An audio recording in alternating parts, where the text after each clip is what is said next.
ሰላም እንዴት ናችሁ? የነጅሆም ኩኪንግ ቤተሰቦች ሰራተኛዋ አደይ ተከታታይ ድራማን ይዤላችሁ መጥቻለሁ። ላይክ፣ ሼር፣ ሰብስክራይብ በማድረግ እስከ መጨረሻው አብረውን ይቆዩ። ዛሬ አደይ በጣም ከፍቷት ብቻዋን ቁጭ ብላለች። እህቷ ጋር በመደወልም ለእህቷ ለምንድን ነው ብርሃን የተፈጠረውን የማትነግረኝ? አንቺ ካልነገርሽኝ ማን ሊነግረኝ ይችላል? አንቺ ካላሰብሽልኝስ ማን ሊያስብልኝ? አንቺ እኮ ከሁሉም በላይ ከማንም በላይ የምወድሽና የማስበልጥሽ እህቴ ነሽ። በአንቺና በእናቴ አልደራደርም እያለች ታወራታለች። ብርሃን ምንም ፍቃደኛ ልትሆን አልቻለችም። ጆሮዋ ላይም ትዘጋባታለች። አደይ ለምንድን ነው የምፈተነው እያለች ታለቅሳለች። ፍቅር አሁንም ተንኮሏን ቀጥላለች። አደይን እየተከተለች በበፊት ማንነቷ ታሸማቅቃታለች። አደይ በጣም ትዕግስት አላት። በጣም ከተናደደች ደግሞ እንዴት አድርጋ መብቷን ማስከበር እንዳለባት ታውቃለች። ፍቅር አሁንም ቤት ውስጥ የምታደርጋት አንሷት ወደ ውጭ ስትወጣ ተከትላ በር ላይ አደይን መጥፎ ቃል ትናገራታለች። አደይ በዚህም ጊዜ ትናደድና ፍቅርን ከተናገረች በኋላ በጥፊ ትመታታለች። የፍቅር እናት ከርቀት ታያለች። አደይ እንዴት እንደዚህ ታደርጊያለሽ? ትላታለች። ፍቅር በዚህ ጊዜ አይሽ እማዬ በጥፊ መታችን፣ በቃ ዝም ብላ ነው የምትመታኝ ትላለች። አሹ በትዝብት ይመለከታል። አደይ ንገሪኝ ለምንድን ነው ትላለች።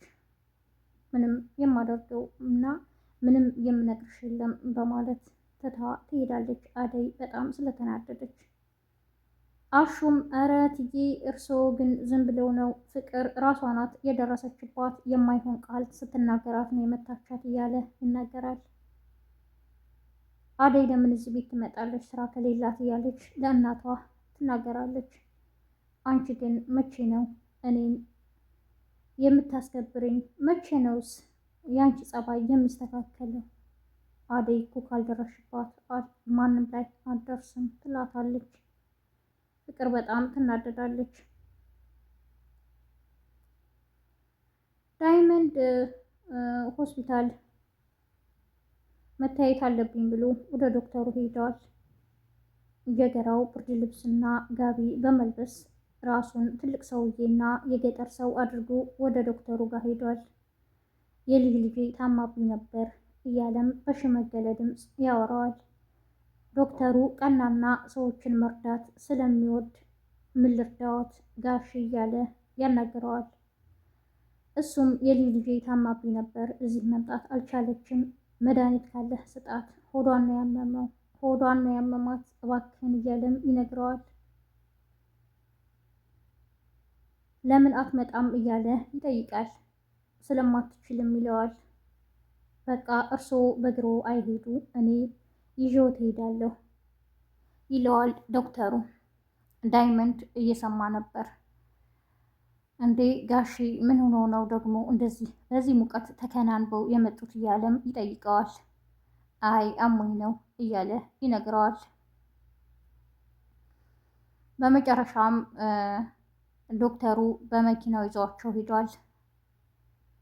ድንገት መሀል ላይ ዳይመንድ ይላል።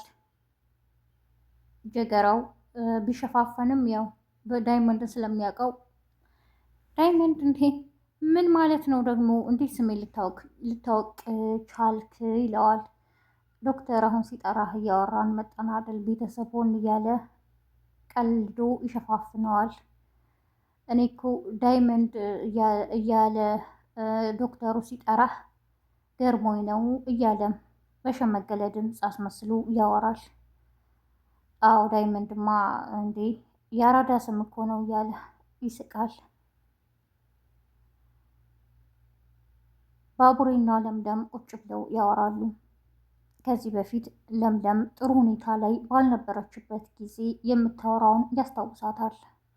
ኤላ ኤላ እያለች እንደምታናድደው በጣም ይነግራታል።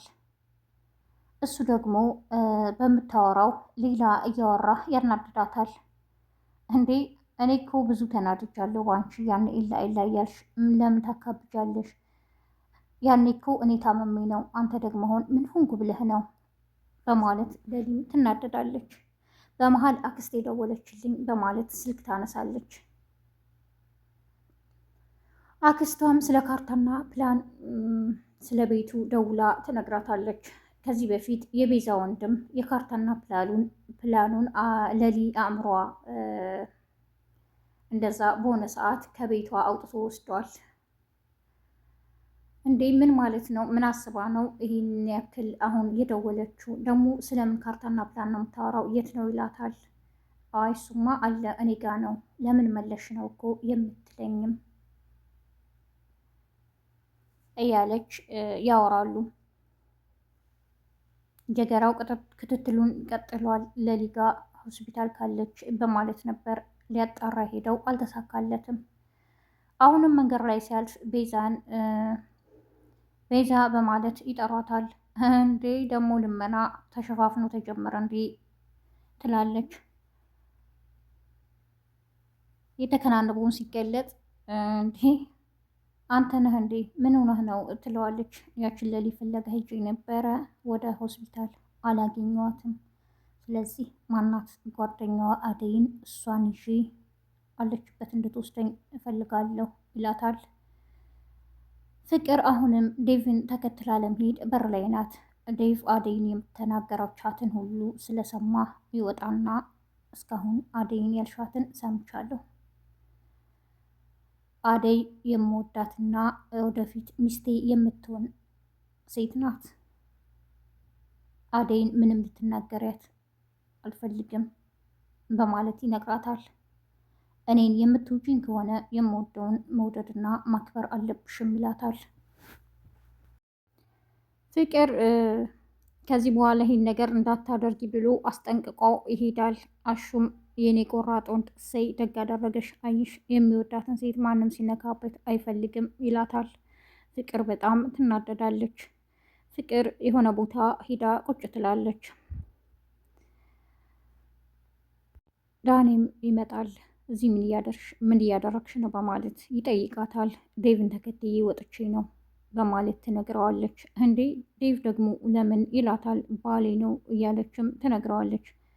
ለማንኛውም እሺ ደህና ሁኚ በማለት ዳኒ ስለተናደደ ትቷት ይሄዳል። የዛሬው ክፍል ይህን ይመስል ነበረ። በቀጣይ ክፍል እስከምንገናኝ ነጆን ኩኪንግ ላይክ፣ ሸር፣ ሰብስክራይብ ያድርጉ። በያላችሁበት የዓለም ዳርቻ ሰላማችሁ ይብዛ። መልካም ቀን ባይ